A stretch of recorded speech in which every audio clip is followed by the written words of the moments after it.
Assalamualaikum warahmatullahi wabarakatuh. Perkenalkan, nama saya Singgih Andika, angkatan 2022 dengan NIM akhir 425. Di sini saya akan mempresentasikan analisis putusan pengadilan dengan nomor 469 garing Pitsus garing 2025 garing BN Denpasar. Eh, yang pertama, identitas putusan. Putusan ini merupakan produk peradilan dari Pengadilan Negeri Denpasar tahun 2025 dengan terdakwa bernama M. Audrin Aprila, seorang laki-laki berusia 26 tahun yang berprofesi sebagai karyawan swasta. Perkara ini terkait tiga rezim hukum pidana khusus, yaitu Undang-Undang tentang TPPO, PKDRT, dan pornografi. Dalam prosesnya, terdakwa didampingi penasihat hukum dan dituntut oleh jaksa dari Kejaksaan Negeri Denpasar. Yang selanjutnya, ringkasan perkara.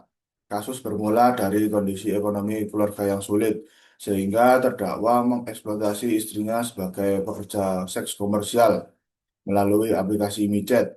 Terdakwa menawarkan jasa seksual istrinya dan menyewa kamar kos sebagai lokasi transaksi.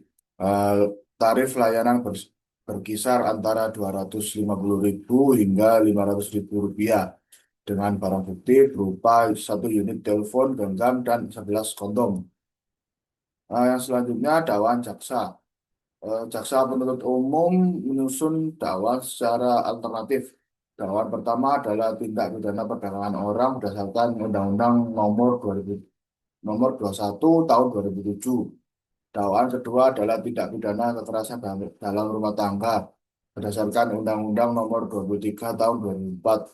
Dakwaan ketiga adalah tindak pidana pornografi berdasarkan Undang-Undang nomor 44 tahun 2008. Eh, Dalam tuntutannya, jaksa meminta agar terdakwa dijatuhi pidana penjara selama 1 tahun 6 bulan. Yang selanjutnya, kualifikasi tindak pidana. Perbuatan terdakwa sesungguhnya memenuhi unsur dari tiga dakwaan, namun dakwaan perdagangan orang menimbulkan perdebatan karena adanya hubungan suami istri.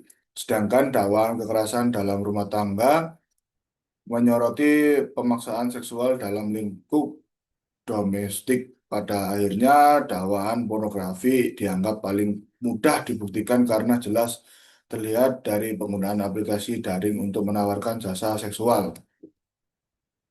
Yang selanjutnya, pertimbangan hakim. Majelis hakim menilai alat bukti berupa keterangan saksi, pengakuan terdakwa, dan barang bukti saling bersesuaian dan memenuhi ketentuan KUHP. Hakim mempertimbangkan bahwa dakwaan TPPO dan KDRT relevan, namun lebih sulit dibuktikan oleh karena itu hakim memilih dakwaan pornografi dengan pertimbangan asas legalitas dan prinsip in dubio pro reo, yakni memilih delik yang unsur-unsurnya terbukti secara terang. Yang selanjutnya, amar putusan. Majelis hakim menjatuhkan pidana penjara selama 1 tahun 6 bulan kepada terdakwa dengan perintah tetap ditahan. Barang bukti berupa telepon genggam dan kondom dirampas untuk dimusnahkan. Sedangkan terdakwa dibebani biaya perkara sebesar Rp5.000.